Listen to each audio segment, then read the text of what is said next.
So often we hear patients reporting different symptoms such as palpitations or heart racing, maybe feeling skip beats. It doesn't always have to be a fast sensation. Sometimes I hear things like pauses, or it feels like it stops and starts again, or maybe hard pounding beats that may not be fast. And all of these could represent an arrhythmia. And that's just a broad way of saying that there could be an abnormal heart rhythm or an abnormal skipped beat.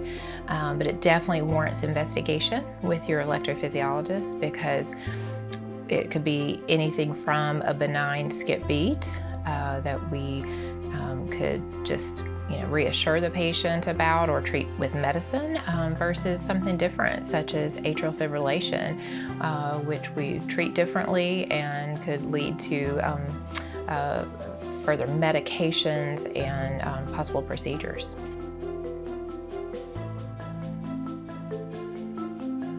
So many different things can affect the electricity of the heart.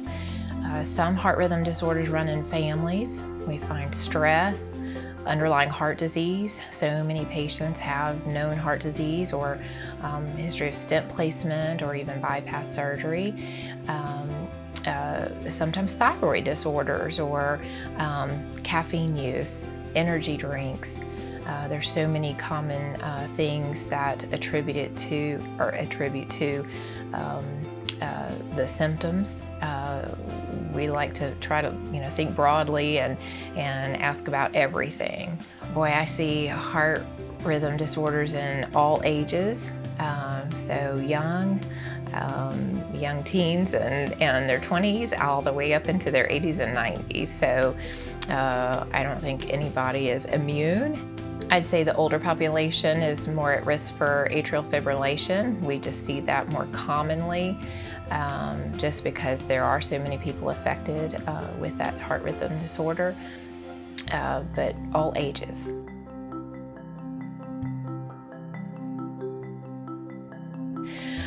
When I see people for heart rhythm disorders, some of the advice that I give them is trying to limit their caffeine intake.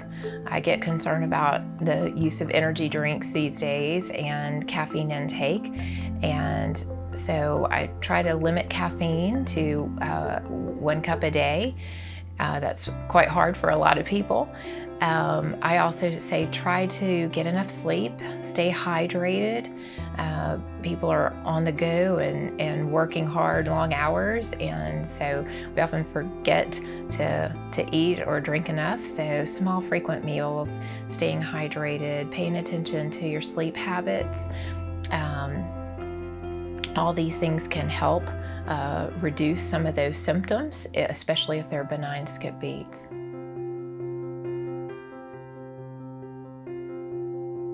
If you're starting to notice symptoms, say skip beats, my heart's racing, I feel hard pounding beats, maybe it feels like it skips a beat or pauses, hard beats, anything racing, anything that seems out of the ordinary with the heartbeats, I would get that checked out.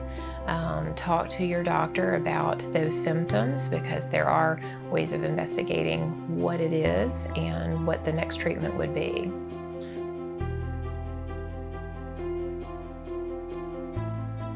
The majority of people that we see have just benign heart rhythm disorders, and something that we either reassure them or are maybe able to use medication for, and they don't require any further invasive procedures or surgeries.